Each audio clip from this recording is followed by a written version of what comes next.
Hi students, welcome to our academy. அடுத்து நம்ம class வகுப்புல நம்ம பார்க்க போறது 7th செய்யுள் பார்க்க போறோம். இப்போ 6th full fledged நம்ம முடிச்சிட்டோம். தரவா இருக்கணும். எங்கேயுமே ஒரு பாயிண்ட் கூட நமக்கு தெரியாது அப்படி சொல்லக்கூடாது. எப்பவுமே அதை ரிவிஷன் பண்ணிக்கிட்டே இருக்கணும். அப்போ 6thல நம்ம 3 வகுப்புகளை நம்ம பார்த்திருப்போம். செய்யுள் தனி வகுப்பு, உரைநடை தனி வகுப்பு, அதே மாதிரி துணைப்பாடம் பிளஸ் இலக்கணம் சேர்த்து ஒரு தனி வகுப்பாக மொத்தம் 3 வகுப்பாக பார்த்திருப்போம். அதே மாதிரி செய்யுளுக்கு தனியா 30-40 क्वेश्चन டெஸ்ட், அடுத்து உரைநடைக்கு தனியா டெஸ்ட், இலக்கணம் துணைப்பாடத்துக்கு தனியா டெஸ்ட் அப்படி சொல்லிட்டு மொத்தம் 3 டெஸ்ட் 3 கிளாஸ் முடிச்சிருக்கோம். அப்போ 6th மொத்தம் 5 வகுப்புகள் இருக்கு. 6th 7th 8th 9th 10th அதுல நம்ம 6th கம்ப்ளீட் பண்ணிட்டோம். கம்ப்ளீட் பண்ண சாட்டிஸ்ஃபேக்ஷன் உங்களுக்கு இருக்கணும். அதை நீங்க ஞாபகம் வச்சுக்கோங்க. எப்ப கேட்டாலும் சொல்லணும். அதுல என்ன புலவர் வராங்க கேட்டா சொல்லணும். இலக்கணம் என்ன டாபிக் வருது, அதுல என்ன பாயிண்ட் எப்பவுமே சொல்லணும். அப்ப எப்பவுமே சொல்லணும் என்ன செய்யணும், இது வரைக்கும் படிச்ச விஷயத்தை நோட்ஸ் எடுத்து வச்சிருப்பீங்க, இல்லாட்டி கவனிச்சிருப்பீங்க, அதை ஒரு 2 days ஒன்ஸ் என்ன செய்யணும், அப்பப்போ ரிவிஷன் பண்ணிக்கணும். அப்பப்போ கேள்வி கேட்டு ரிமெம்பர் பண்ணிக்கணும். அதுக்கு ஒரு 1 week அப்புறம் நம்ம ரிமெம்பர் பண்ணிக்கணும். அப்படி ரிமெம்பர் பண்ணா மட்டும்தான் இதுக்கு முன்னாடி படிச்ச விஷயம் பெர்மனண்டா நம்ம மைண்டுக்குள்ள இருக்கும். ஓகே, அப்படி நம்ம விட்டுட்டோம் அப்படின்னா மறந்து போயிடும். அவ்வளவுதான். 7th படிக்கும்போது 6th மறந்து போகும். அதெல்லாம் சொல்ல வர்றது. சரிங்களா? இன்னைக்கு நம்ம 7th செய்யுள் பார்க்க போறோம். கொஞ்சம் பெரிதாக கூட இருக்கலாம். நிறைய விஷயங்கள் பேச வேண்டியது இருக்கு, நிறைய விஷயங்கள் சொல்ல வேண்டியது இருக்கும். ஓகே, ஃபர்ஸ்ட் பாயிண்ட் போலாமா? ஃபர்ஸ்ட் பாயிண்ட் யார் வராங்க பாருங்க. எங்கள் தமிழ் அப்படிங்கிற ஒரு சாப்டருடைய தலைப்பு. எங்கள் தமிழ், அதுதான் சாப்டரோட தலைப்பு. நாமக்கல் கவிஞர் வே ராமலிங்கனார் அவர் தான் அதனுடைய ஆசிரியராக இருக்கிறார்.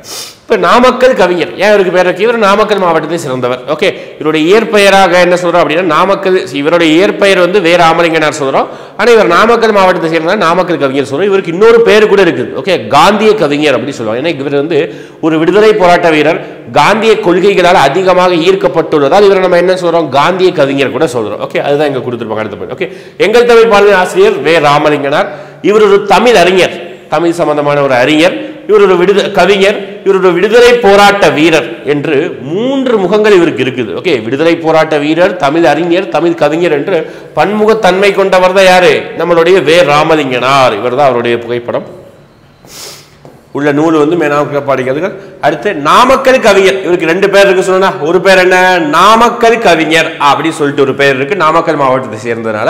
அடுத்து வேற என்ன பேர் இருக்கு அப்படி பார்த்தீங்கன்னா காந்திய கவிஞர் அப்படின்னு சொல்றாங்க. ஓகே, நாமக்கல் கவிஞர் சொல்றாங்க, இன்னொரு பேர் என்ன சொல்றாங்க, காந்திய கவிஞர் அப்படின்னு சொல்றாங்க. நான் சொன்னேன் காந்தியோடைய மொழி, காந்தியின் மீது பற்று அதிகமா இருக்கிறனால இவருக்கு என்ன பேர் சொல்றாங்க, காந்திய கவிஞர் சொல்றாங்க. அடுத்து தேன் போன்ற மொழி எது, தமிழ் அப்படின்னு சொல்றாங்க. அதுக்கடுத்து ரொம்ப ரொம்ப ரொம்ப ரொம்ப முக்கியமான பாயிண்ட், நம்மளுடைய எக்ஸாம்ல ப்ரீவியஸ் இயர்ல கேள்வி கேட்ட ஒரு பாயிண்ட், தமிழகத்தின் முதல் அரசவை கவிஞர் யார் அப்படின்னு கேட்கிறாங்க, வே ராமலிங்கனார். எப்படி தமிழகத்துடைய முதல் அரசவை கவிஞர் யாருன்னு கேட்கிறாங்க. அரசவை கவிஞர்னா என்ன அப்படின்னு பார்த்தீங்கன்னா, அதாவது நம்முடைய சட்டமன்றம், அதுக்கப்புறம் நம்மளுடைய கவர்மெண்ட் சார்பாக ஒரு கவிஞர் இருப்பார், அவர் தான் அரசவை கவிஞர். கண்ணதாசன் கூட ஒரு காலத்தில் இருந்திருக்காரு. இவர் பார்த்தீங்கன்னா தமிழகத்துடைய முதல், அதுதான் பாயிண்ட், இது விடுதலை கட்டத்து உடனே தமிழ்நாட்டுடைய முதல் அரசவை கவிஞராக தேர்ந்தெடுக்கிறார் நாமக்கல் கவிஞர்.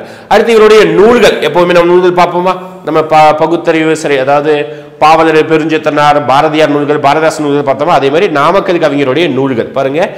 என் கதை, சங்கொலி, மலைக்கல்லன் 3 நூல்கள் இருக்குது. என் கதை, சங்கொலி, மலைக்கல்லன், இதுதான் 3. இது எப்படி ஞாபகம் வச்சுக்கலாம், நம்ம வந்து பாவலரேறு பெருஞ்சித்திரனார் நூலுக்கு ஒரு ஞாபகம் வச்சுக்கிற ட்ரிக் சொல்லியிருந்தோமா, அதாவது 100 கனி கொத்து கொத்தாக உள்ளது அப்படின்னு சொல்லிட்டு நம்ம சொல்லியிருந்தோம். அதே மாதிரி இங்க மலையில இருக்கிற ஒரு கல்லன் என்னை அடிச்சிட்டதுனால என் கதை முடிந்தது, எனக்கு சங்கூதிட்டாங்க, அவ்வளவுதான் ஞாபகம் வச்சுக்கோங்க. ஓகே, மலையில இருக்கக்கூடிய கல்லன் என்னைய அடித்து கொன்றதுனால் என் கதை முடிந்தது, எனக்கு சங்கு ஊதியாச்சு, அவ்வளவுதான். ஓகே, இதுதான் ஒரு இது விஷயமா ஞாபகம் வச்சுக்கோங்க. அப்ப அந்த மலை அப்படின்னா தமிழ்நாட்டுல ஃபேமஸான மலை என்ன மலை அப்படின்னா கொல்லிமலை. கொல்லிமலை எங்க இருக்கு, நாமக்கல் மாவட்டத்தில் இருக்குது, முடிஞ்சு போச்சு, ஞாபகம் வச்சுக்கணும். ஓகே, அப்ப நம்ம 3 விஷயம் ஞாபகம் வச்சுக்கிறோம். அதுக்கு ஒரு பாயிண்ட் ஞாபகம் வச்சுக்கிறோம். மலையில் இருக்கக்கூடிய கல்லன் என்னை அடிச்சு கொண்டுட்டான், என் கதை முடிந்தது, எனக்கு சங்கு ஊதியாச்சு. ஓகே, அப்ப மலைகள்ல ஃபேமஸான ஒரு மலைனா கொல்லிமலை. அது எங்க இருக்குது, நாமக்கல் மாவட்டத்திற்கு. அப்ப நாமக்கல் கவிஞர் எழுதிய நூல்கள் 3 நூல்கள். முடிஞ்சதா? ரைட். அப்போ நாமக்கல் கவிஞர்னாலே 3 பாயிண்ட். தமிழகத்தின் முதல் அரசவை கவிஞர், காந்திய கவிஞர், நாமக்கல் கவிஞர். இன்னொரு பேர் பார்த்தீங்கன்னா நம்மளுடைய 3 நூல்களுடைய பேர். அடுத்து ஒன்றல்ல ரெண்டல்ல உடுமலை நாராயண கவி, அவருடைய நூல்கள் பார்க்கிறோம். ஓகே, ஒன்றல்ல ரெண்டல்ல அப்படிங்கிற ஒரு பாடலுடைய ஆசிரியர் தான் யார் அப்படின்னா உடுமலை நாராயண கவி. இவர் வந்து பார்த்தீங்கன்னா பகுத்தறிவு அதிகமாக பேசியிருப்பார். பகுத்தறிவு இருக்கணும், நாட்டு மக்களுக்கு வந்து எந்த விஷயத்தையும் யார் சொன்னாலும் மூட நம்பிக்கையை நம்பக்கூடாது, சிந்திச்சு யோசிச்சு அதை வந்து பகுத்தாராய்ந்து அது செயல்படுறார். பகுத்தறிவு கவிராயர் அப்படின்னு சொல்லுவாங்க இவர். ஓகேங்களா, ரைட். இவரை பாடல் வரிகளை என்ன சொல்றாங்க அப்படின்னா, முல்லைக்கு தேர் தந்து புகழ் பெற்றவர் யாருன்னா வேல் பாரி அப்படி சொல்லுவாங்க. பாரி அப்படி சொல்லுவாங்க. அதாவது கடையெழு வள்ளல்கள் 7 பேர் இருப்பாங்க. யாரு? கடையெழு வள்ளல்கள். அது ஒவ்வொருத்தவங்க ஒவ்வொரு விஷயத்தை வந்து தானமா கொடையா வழங்கியிருப்பாங்க. ஃபார் எக்ஸாம்பிள், மயிலுக்கு போர்வை போர்த்தியவர் யார் சொல்லுவாங்க? பேகனை சொல்லுவாங்க. முல்லையை தேர் தந்தவர் அவர் தான் இங்க சொல்றாங்க. ஓகே, முல்லைனா என்னது? முல்லை செடி இருக்கும்ல, அந்த செடிக்கு வந்து தன்னுடைய தேர், பெரிய தேர் இருக்கும், அந்த தேரையே கொடுத்துருவார். எதுக்காக? அந்த முல்லை செடி படர்ந்து அந்த தேர்ல வளருவதற்காக. இவ்வளவு பெரிய கொடை வல்லம் பாருங்க. அவருக்கு கொடுத்தது யாருன்னா வேல் பாரி சொல்றாங்க.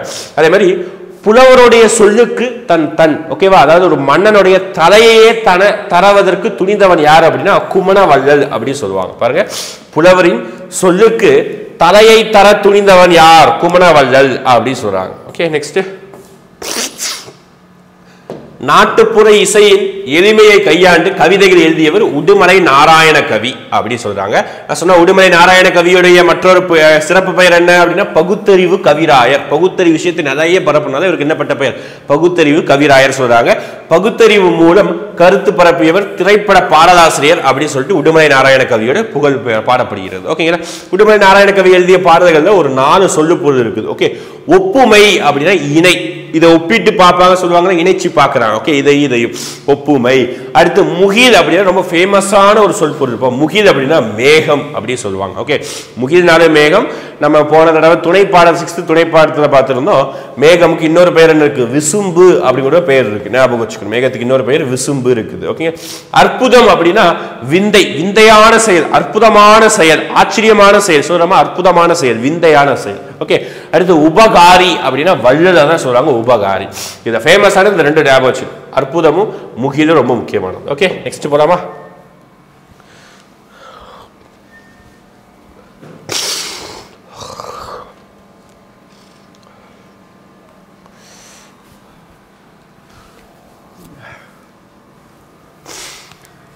அடுத்து நம்மளுடைய உவமை கவிஞரை பத்தி பார்க்க போறோம். சுரதா. ஓகே, சுரதா அப்படி சொல்லும்போது காடு அப்படிங்கிற ஒரு தலைப்புல ஒரு கவிதை எழுதியிருக்காரு. இவங்க தான் சுரதா. ஓகே, நான் உவமை கவிஞர் சொல்றேன். ஏன் உவமை கவிஞர் சொல்றேன் நான் சொல்றேன். ஓகே, காட்டில் உள்ள கிழங்குகளை, அவருடைய பாடல் இருக்கக்கூடிய கருத்துக்களை நம்ம பாயிண்டா படிக்கிறோம்.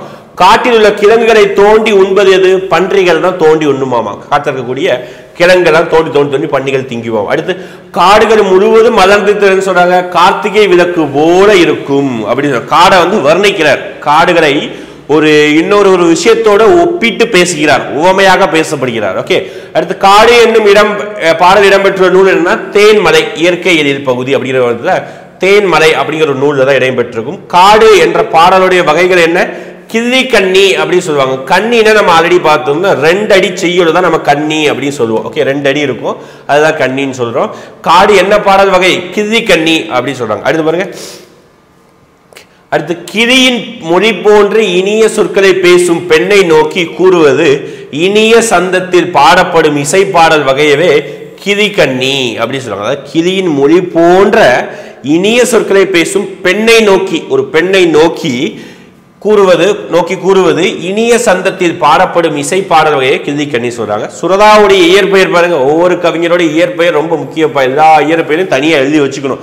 பாரதியோட இயற்பெயர், பாரதிதாசனுடைய இயற்பெயர், அப்புறம் வந்து பாவலர் பெருஞ்சித்திரனுடைய இயற்பெயர், பார்த்தோம்னா முடியரசன் இயற்பெயர் ஞாபகம் இருக்குன்னு நினைக்கிறேன். ஓகே, இவங்க எல்லாருடைய இயற்பெயரை நம்ம ஞாபகம் வச்சுக்கணும். ஓகே, சுரதாவுடைய இயற்பெயர் என்ன? ராசகோபாலன் ஞாபகம் வச்சுக்கணும். பாரதிதாசனுடைய இயற்பெயரையும் சேர்த்து அன்பினால் சுப்புரத்தினதாசன். ஆக்சுவலா பாரதிதாசனுடைய இயற்பெயர் என்ன? சுப்புரத்தினம் ஞாபகம் இருக்குன்னு நினைக்கிறேன். பாரதிதாசனுடைய இயற்பெயர் சுப்புரத்தினம். இவர் வந்து பாரதியின் மீது ஆர்வம் கொண்டனால அவர் பாரதிதாசன் மாத்திருப்பார். இவரு பாரதிதாசன் மேலேயே ஆர்வமா இருக்கிறதுனால இவர் என்ன மாத்திக்கிட்டாரு? அவருடைய இயற்பெயரான சுப்புரத்தின தாசன். எப்படி பாருங்க, அதே மாதிரி இவரும் மாத்தினார் சுப்புரத்தின தாசன். இதுல ஒரு சில எழுத்துக்களை மட்டும் எடுத்துட்டு சுரதா வச்சிருக்காங்க. சு ர தா இதுல எல்லா எழுத்துக்களையும் எடுத்துக்கிட்டு இவர் என்னவா பேரை வச்சுக்கிறாரு, சுரதா அப்படின்னு சொல்லிட்டு தன்னுடைய பேரை வந்து மாற்றிக்கொள்கிறார். இவர் என்னன்னு சொல்றாங்க, இதுதான் ரொம்ப ரொம்ப முக்கியமானது. இவர் என்ன சொல்றாங்க, உவமை கவிஞர் அப்படி சொல்றாங்க. உவமை அப்படின்னா ஒரு விஷயத்தை இன்னொரு விஷயத்தோடு ஒப்பிட்டு பேசப்படுவதுதான் உவமை அப்படி சொல்லுவாங்க. அதுதான் இப்போ காடை நிறைய விஷயத்தோடு ஒப்பிட்டு பேசுறாரா, இவர் எல்லா விஷயத்தையும் இவர் ஒப்பிட்டு பேசுறாரு. அதனால இவருக்கு என்ன சிறப்பு இருக்கு, உவமை கவிஞர். ஞாபகம் வச்சுக்கணும். ஓகே, உவமை கவிஞர் இருக்கு. யாரு புரட்சி கவி ஞாபகம் இருக்குன்னு நினைக்கிறேன். ஓகே, யாரு பாவேந்தர் ஞாபகம் இருக்குன்னு நினைக்கிறேன். யாரு திராவிட நாட்டின் வானம்பாடி ஞாபகம் இருக்குன்னு நினைக்கிறேன். ஞாபகம் இல்லைன்னா 6th போய் பாருங்க, அகைன் திருப்பி போய் பாருங்க, நோட்ஸ் திருப்பி போய் பாருங்க, அப்பதான் ஞாபகம் வரும். அதே மாதிரி இதரசனே நம்ம பார்த்துருந்தோம். யாரு நாமக்கல் கவிஞர்னா யாரு, காந்திய கவிஞர்னா யாரு, பகுத்தறிவு கவிராயர்னா யாரு, நிறைய பட்ட சிறப்பெயர்கள் இருக்கும், படிச்சாதான் முடியும். ஓகேங்களா, கண்டிப்பா ஒரு கொஸ்டின் வந்துடும். அடுத்து பாரதிதாசன் மீது பற்று கொண்டவர் யாரு, சுரதா. ரைட். அடுத்து சுரதா எழுதிய நூல்கள் பார்க்கலாமா. சுரதா எழுதிய நூல்கள் அமுதும் தேனும், துறைமுகம், தேன்மலை, மொத்தம் 3 நூல்கள் உள்ளது. எப்படி நம்ம நாமக்கல் கவிஞர் எழுதிய நூல்கள் பார்த்தோமா, அதே மாதிரி இங்க இவர் எழுதிய 3 நூல்கள் அமுதும் தேனும், துறைமுகம், தேன்மலை அப்படின்னு சொல்லிட்டு ஒரு 3 நூல்கள். அடுத்து இவர் பாடல்கள் சொல்லியிருக்காரு. காடு அப்படிங்கிற ஒரு வார்த்தை தமிழ்ல வந்து சொல்வளம் எவ்வளவு அழகா இருக்கு பாருங்க. ஒரு வார்த்தைக்காக எத்தனையோ வார்த்தைகள் இருக்குது. ஒரு வார்த்தை ஒரு பொருளை வந்து சொல்றதுக்கு இத்தனை வகைகள் இருக்குது. அதுதான் நம்மளுடைய 6th வளர்மொழி, மூத்த மொழி, வளமொழி அப்படின்னு நம்ம படிச்சிருப்போமா. அதுல பாருங்க காடு, ஓகே, ஃபாரஸ்ட் அப்படிங்கிற வார்த்தைக்கு நமக்கு தமிழ்ல எத்தனை வார்த்தை இருக்கு பாருங்க. காடு மட்டும் சொல்லலாம், வேற என்னென்ன வார்த்தைனாலும் சொல்லலாம். காடை கா அப்படி கூட சொல்லலாம். கால், கான், கானகம், அடவி ஃபேமஸான ஒண்ணுப்பா, கேட்டிருக்கிறாங்க. அடவி, அரண், ஆரணி, புறவு, பொறை, சாரி பொற்றை, பொழில், தில்லம், அருவம், இயவு, பலவம், முளரி, வள்ளை, விடர், வியல், வனம், அதுக்கப்புறம் பார்த்தீங்கன்னா முதை, முளை, சரி மிலை, இருப்பு, அடுத்து சுரம், பொச்சை, பொதி, முளி, அரில், அரல், பதுகை, கணையம். பாருங்க எவ்வளவு பாருங்க. காடுங்கிற ஒரு வார்த்தையை மட்டும் குறிக்கக்கூடிய பொருட்கள் கிட்டத்தட்ட 20க்கு மேல இருக்கு. பார்க்கணும். ஓகே, அப்ப இந்த பாடலுக்கு கூடிய சொல்லும் பொருள் பார்க்கலாமா. ஈன்று அப்படின்னா என்னது, தந்து. ஓகேவா, தந்து அப்படின்னு அர்த்தம். அதாவது பசு கன்றை ஈன்றது அப்படின்னு சொல்றோமா. பசு கன்றை ஈன்றது. அப்ப பசு வந்து பசுமாடு ஒரு குட்டி போட்டது, தந்தது, குட்டியை தந்தது, ஈன்றது. அடுத்து கரித்திட அப்படின்னா மகிழ்ந்திட, நல்ல கரிக்கணும் அப்படின்னு சொல்லுவாங்க.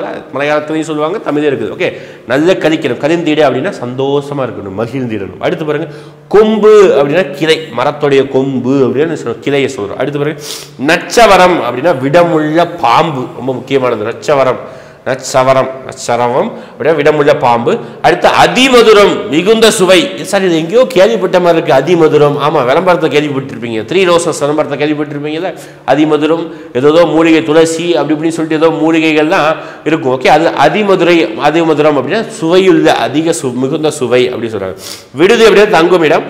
இந்த வானரம் ரொம்ப முக்கியம்ப்பா, யானை அப்படி சொல்றாங்க. ஓகே, சாரி வானரம் இல்ல, வாரணம், வாரணம் அப்படின்னா யானை அப்படி சொல்றாங்க. ஓகேங்களா, இந்த வித்தியாசமா இருக்கக்கூடிய விஷயம் நல்லா பார்த்துக்கணும். அடுத்து அப்படியே நிற்கட்டும் அந்த மரம் என்ற தலைப்புல ராஜா மார்த்தாண்டன் எழுதிய ஒரு கவிதை தான் பார்க்க போறோம். ஒரு 3 பாயிண்ட் தான் பார்க்க போறோம். ஓகே, அப்படியே நிற்கட்டும் அந்த மரம் என்ற பாடல் ஆசிரியர் ராஜா மார்த்தாண்டம். இவர் கொல்லிப்பாவை அப்படி ஒரு சிற்றிதழை நடத்தியிருக்கார். ஞாபகம், இவர் கொல்லிப்பாவை அப்படிங்கிற சிற்றிதழ் நடத்தியவர் யாரும் கேட்பாங்க, ராஜமார்த்தாண்டம். இதழ்கள் நம்ம நிறைய படிக்கணும். ஆல்ரெடி வந்து நம்ம பாவலரேறு பெருஞ்சித்திரனா டாபிக் படிக்கும் போது இதழ்கள் படிச்சிருப்போம் நினைக்கிறேன், ஞாபகம் இருக்குன்னு நினைக்கிறேன். ஓகே, தமிழ் நிலம், அப்புறம் பார்த்தீங்கன்னா ஒரு 3 இதழ்களை படிச்சிருப்போம். இங்க அதே மாதிரி கொல்லிப்பாவை இதழ் நடத்தியவர் யாரு அப்படின்னா ராஜமார்த்தாண்டம். பின்னாட்கள்ல கனவு, நிறைய மொழிகள் தான், நிறைய இதழ்கள் தான் வரும், படிக்கணும். அதுக்கப்புறம் பார்த்தீங்கன்னா கொங்குதேர் வாழ்க்கை என்ற சிறந்த தமிழ் கவிதை தொகுப்பின் ஆசிரியர் ராஜமார்த்தாண்டம். அவ்வளவுதான் 3 பாயிண்ட். இது இந்த பாயிண்ட் ரொம்ப முக்கியம். ஓகே, அடுத்து பார்க்கலாம் திருக்குறள். திருவள்ளுவர் ரொம்ப ஃபேமஸானது, ரொம்ப முக்கியமானது. நீண்ட காலமாக நம்ம நிறைய விஷயங்கள் படிக்கணும். இப்போ திருவள்ளுவர் ஏற்றிருப்பார். அவருடைய காலம் கிமு 31ஆம் நூற்றாண்டு. 3 பாலை பகுத்திருப்பாங்க. 133 அதிகாரம் இருக்கும். ஒவ்வொரு அதிகாரத்துக்கு 10 பாடல் இருக்கும்.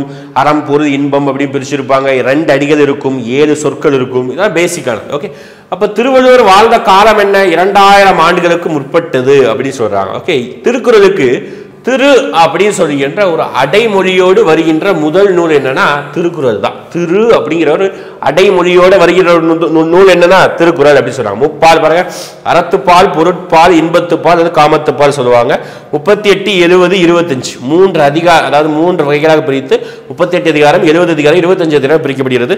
திருக்குறளுடைய மொத்த அதிகாரங்கள் எத்தனை? 133 அதிகாரங்கள். மொத்த குறட்பாட்கள் 1330 குறட்பாட்கள் உள்ளன. ஞாபகம் வச்சுக்கணும். ஓகே, இதெல்லாம் ரொம்ப பேசிக்கானது. இன்னும் 7th 8th தான் நிறைய படிப்போம். அடுத்து பாருங்க, புறநானூற்று பாடல் வருகிற பாருங்க, அழகான ஒரு பாடல் வருகிறது. இதெல்லாம் அதாவது புலித்தங்கிய குகை அப்படிங்கிற ஒரு தலைப்புல ஒரு பெண்பார் புலவர் ஒரே ஒரு பாடலை புறநானூற்றுல படிச்சிருப்பாங்க. ஓகே, ஃபர்ஸ்ட் புறநானூறு அப்படின்னா என்ன அப்படின்னா புறத்தை பத்தி பேசக்கூடியது. ரெண்டா பிரிச்சிருப்பாங்க 400 பாடல்களை. புறநானூறு, அகநானூறு ரெண்டா பிரிச்சிருப்பாங்க. அதுல புறத்தை பத்தி பேசக்கூடியது என்ன சொல்லுவாங்கன்னா புறநானூறு, அகத்தை பத்தி பேசக்கூடியது அகநானூறு அப்படின்னு சொல்லுவாங்க. அப்போ புறம்னா என்ன? தமிழருடைய வீரம், தமிழருடைய கொடை, தமிழருடைய அவங்க வாழ்ந்த வாழ்க்கை, இதை பத்தி பேசுறது புறநானூறு. அகநானூறு அப்படின்னா அவங்களுடைய உள்வாழ்க்கையான காதல், இன்பம், இது எல்லா விஷயத்து, குடும்ப வாழ்க்கை, குடும்ப உறவு, இது எல்லாத்தையும் பேசக்கூடியது அகநானூறு சொல்றாங்க. 400 பாடல்களை குறிக்கக்கூடியது. அப்ப இது புறநானூறு பார்க்கிறோம். ஒரு பாடல் வரி பாருங்க, சிற்றில் நற்றூன் பற்றி நின் மகன் அப்படின்னு சொல்லி நிறைய பாடல் இருக்கு.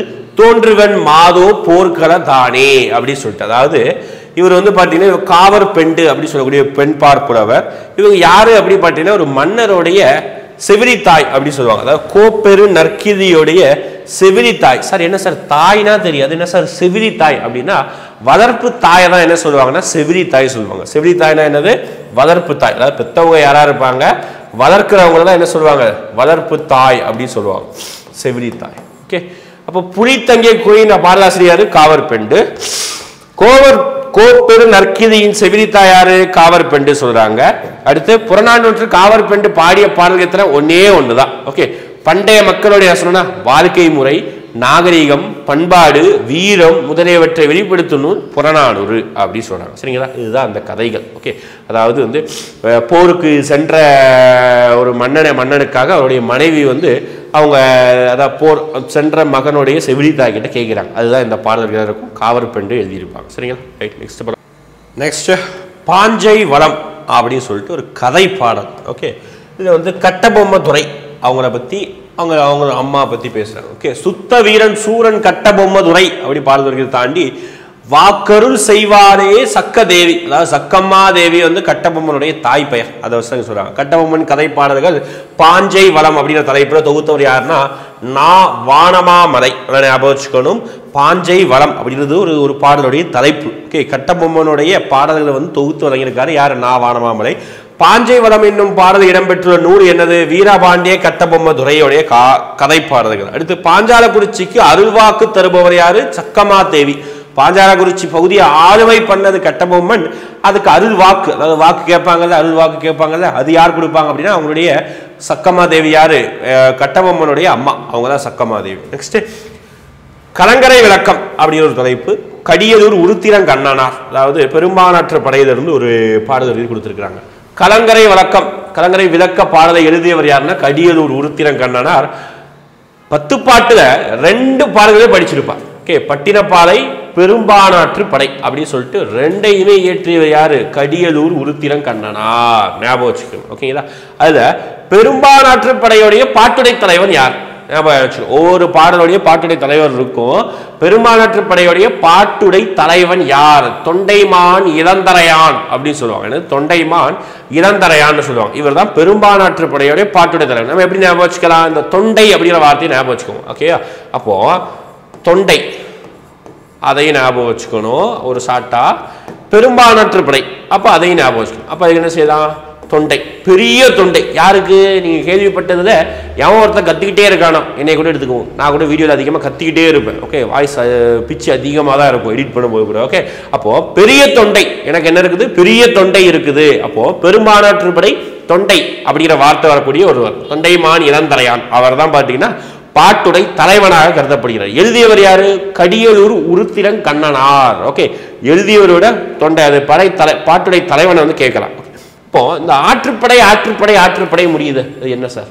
ஏன் ஆற்றுப்படைன்னா என்ன அப்படின்னா, ஒரு புலவர் ஒரு மன்னரிடம் பாடல் படிச்சு பரிசு வாங்கிட்டு போயிருப்பார். ஓகே, அந்த புலவர் மற்றொரு புலவருக்கு வழிகாட்டுவாரு பாருங்க, அதுக்கு பேர் தான் ஆற்றுப்படை, ஆற்றுப்படுத்துதல் அப்படி சொல்லுவாங்க. அதுதான் பரிசு பெற்ற புலவர் பாணர் அப்படின்னா இன்னொரு புலவர். பாணர் போன்றோர் அந்த வள்ளலிடம் பரிசு பெற பிறருக்கு வழிகாட்டுவது அமைவதற்கு பேர் தான் என்னது ஆற்றுப்படை இலக்கியம் அப்படி சொல்லுவாங்க. ஓகே, அதுதான் 10 பாட்டு. ஃபர்ஸ்ட் இந்த சொல்லும் பொருள் பார்க்க முன்னாடி 10 பாட்டு நூல்களுடைய இது பாருங்க.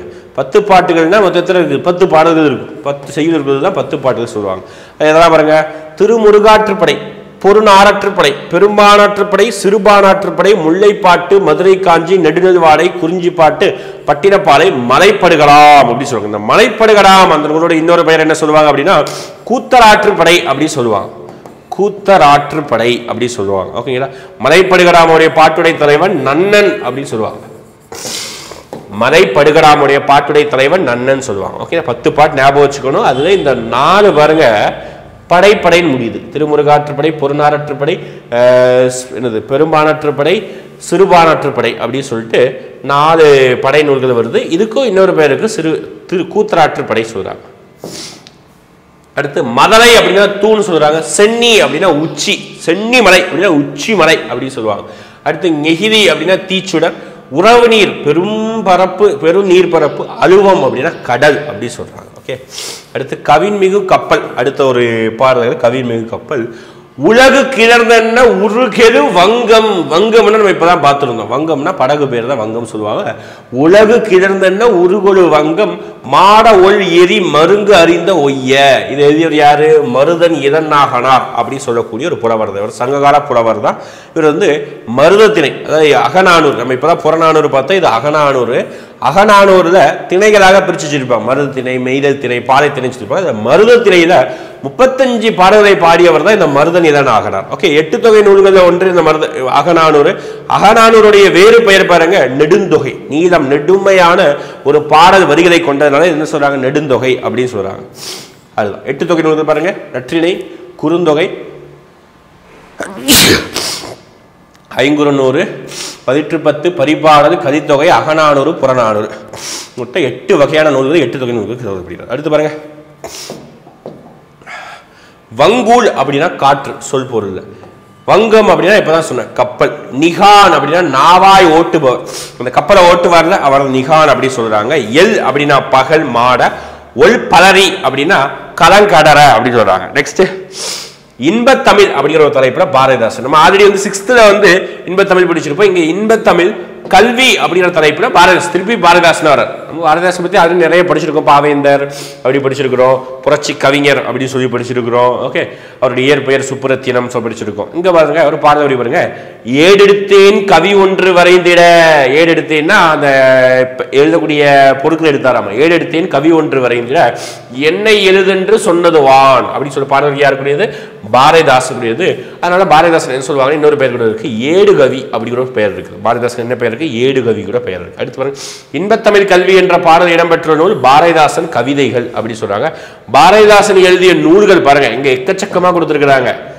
பாண்டியன் பரிசு, அழகின் சிரிப்பு, இசை அமுது ரொம்ப முக்கியமானது, இருண்ட வீடு, குடும்ப விளக்கு, கண்ணகி புரட்சி காப்பியம். இது எல்லாமே பாரதிதாசனுடைய பாடல்கள் நூல்கள். பாரதிதாசன் சாகித்ய அகாடமி விருது பெற்ற ஒரு நூல், ரொம்ப முக்கியமான நூல் என்னது? பிசிராந்தையர் அப்படின்னு சொல்லக்கூடிய ஒரு நாடக நூல் தான் என்ன சொல்றாங்க? பாரதிதாசன் சாகித்ய அகாடமி விருது பெற்ற ஒரு நூல். சரிங்களா? அடுத்து பாருங்க, அழியாச்செல்வம். அழியாச்செல்வம் சமண முனிவர்கள் ஒரு நாலடியார் நூல். நாலடியார் என்ற நூலை இயற்றியவர் யாரு? சமண முனிவர்கள் பலர், ஒருத்தர் கிடையாது, நிறைய பேர். சமண மதம் ஒரு மதம் இருக்குது, அதுல இருக்கக்கூடிய முனிவர்கள் தான் நாலடியார் எழுதியிருப்பாங்க. 14 கீழ்கணக்கு நூல்கள் தான் ஒரு நாலடியார். நம்ம ஆல்ரெடி படிச்சிருந்தோம். ஓகே, அதாவது 2ஆ பிரிச்சிருப்போம் தமிழ் நூல்களை. 14 கீழ்கணக்கு, 14 மேல்கணக்கு பிரிச்சிருப்பாங்க. அதுல கீழ்கணக்கு நூல்கள் தான் அறநூல்கள் சொல்லியிருப்போம். திருக்குறள், அறநெறி சாரம், நிறைய நூல்கள் தான் வரும். போன தடவை படிச்சிருந்த ஒரு சில நூல்கள் தான் வந்திருக்கும். இதுல 14 கீழ்கணக்கு நாலடியார் ஒண்ணு. 400 வெண்பகம் உருவானதுதான் நாலடியார் சொல்றோம். நாலடியாருடைய வேறு பெயர்கள் என்ன இருக்கு பாருங்க. வேளாண் வேதம், நாலழி 400 அப்படி சொல்லுவாங்க. அறம் பொருள் இன்பம் என்ற பால் பகுப்பு கொண்ட நூல் நாலடியாறு. 4ம் 2ம் சொல்லுக்குருதி அப்படி சொல்லுவாங்க. இதுல 4 அப்படின்னா நாலடியாரையும், 2 அப்படின்னா திருக்குறளையும் குறிக்கக்கூடியது. தொடர் மூலம் திருக்குறளுக்கு இணையாக போற்றப்படுகிறது. பாருங்க, திருக்குறளுக்கு இணையாக நாலடியார் போற்றப்படுகிறது. திருக்குறளை முப்பால், நாலடியாரை முப்பால். ஓகே, முப்பால் இருக்கு. நாலடியாரை தொகுத்தவர் யாருன்னு கேட்பாங்க? பதுமனார். ஹையர் ஸ்டடீஸ் தான் இருக்குது, இருந்தாலும் இப்பயே படிச்சுக்கோங்க. நாலடியாரை தொகுத்தவர் யாருன்னு கேட்பாங்க. பதுமனார் தான் நாலடியாரை தொகுத்தவர். ஓகே, நெக்ஸ்ட் சொல்லு பொருள். வைப்புலி அப்படின்னா பொருள் சேமித்து வைக்கும் இடம். விச்சை அப்படின்னா கல்வி. பரி அப்படின்னா குதிரை அப்படி சொல்லுவாங்க. பரினா குதிரை, ரொம்ப முக்கியமானது. அடுத்து பாருங்க, தேனரசன். இவர் ஒரு கவிஞர் தான். இவர் சின்னதா ஒரு 4 பேர் தான் இருக்குது. ஒரு வேண்டுகோள் என்ற கவிதை இயற்றியவர் தேனரசன். தேனரசன் எழுதிய வேண்டுகோள் என்ற கவிதை இடம்பெற்ற நூல் பெய்து பழகிய மேகம். பெய்து பழகிய மேகம். தேனரசன் எழுதிய நூல்கள் பாருங்க, மண்வாசல், வெள்ளை ரோஜா, பெய்து பழகிய மேகம். இந்த 3 விஷயங்கள் வேணும். ஓகே, எப்படி ஞாபகம் வச்சுக்கலாம்?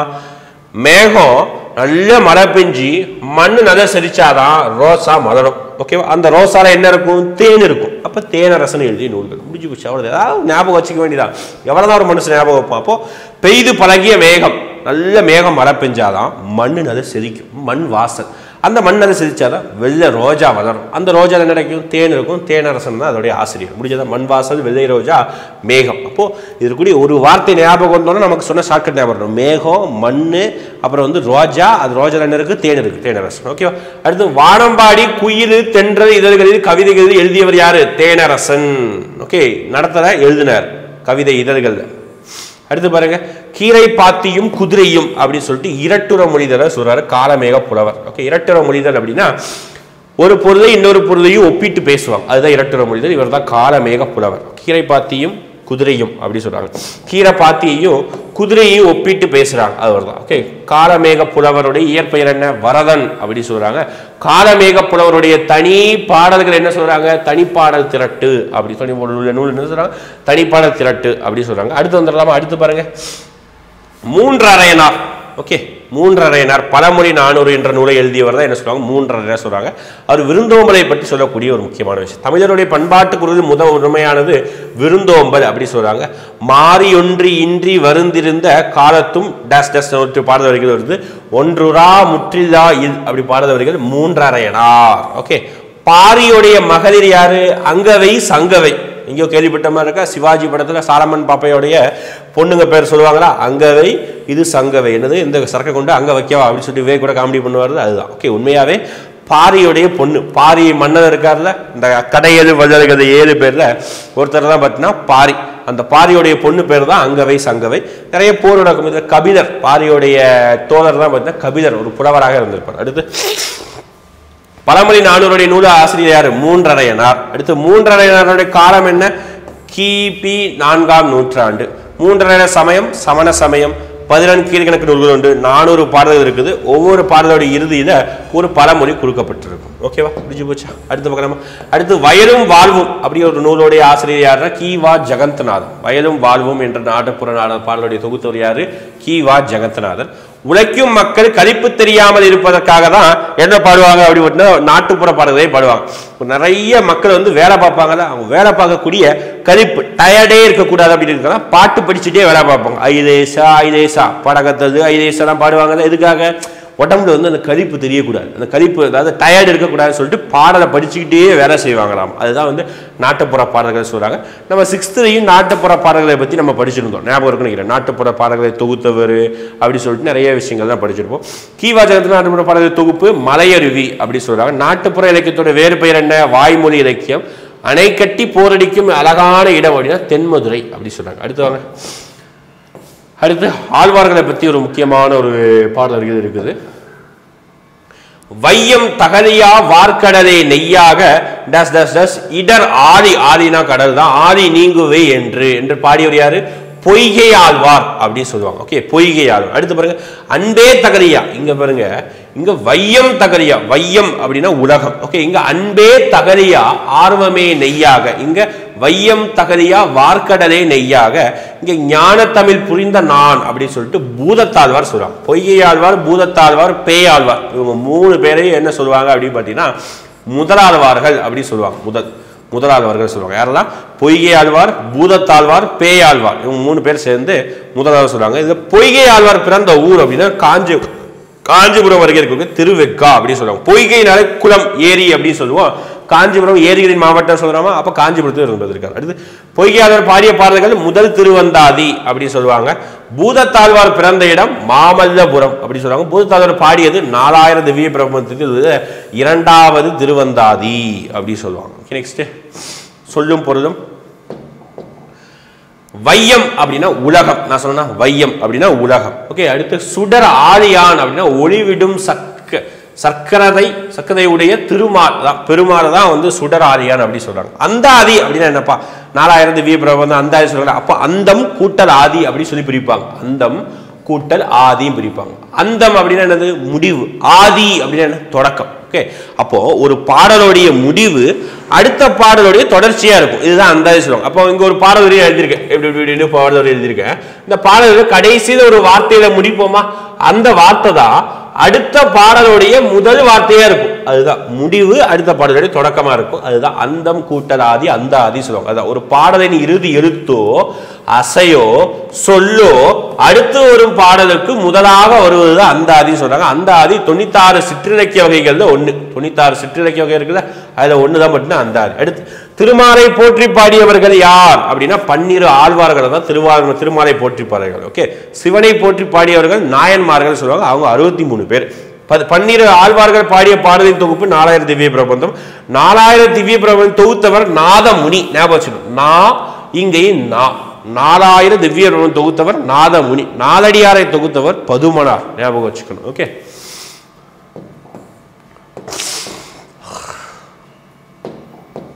அடுத்து அறம் என்னும் கதிர் முனைப்பாடியார் தலைப்புல.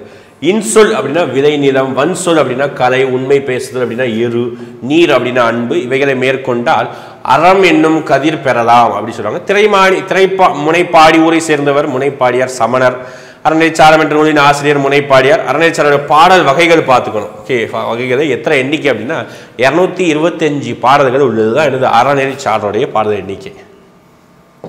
நெக்ஸ்ட் போலமா. அடுத்து கண்ணதாசன். ஓகே. நம்ம வந்து நிறைய சினிமா பாடல்களே ஒரு பாடல்கள் இடம்பெற்றுள்ளது. கண்ணதாசன் மலைப்பொழிவு அப்படின்ற ஒரு பாடலை இயற்றியவர். இயேசுநாதர் கூறிய அறிவுரை அப்படின்ற பாடல் தலைப்புற இந்த கண்ணதாசன் எழுதியிருப்பார். கண்ணதாசனுடைய இயற்பெயர் என்ன அப்படின்னா முத்தையா. அவருடைய இயற்பெயர் என்ன, முத்தையா அப்படி சொல்லுவாங்க. மலைப்பொழிவு கண்ணதாசன்.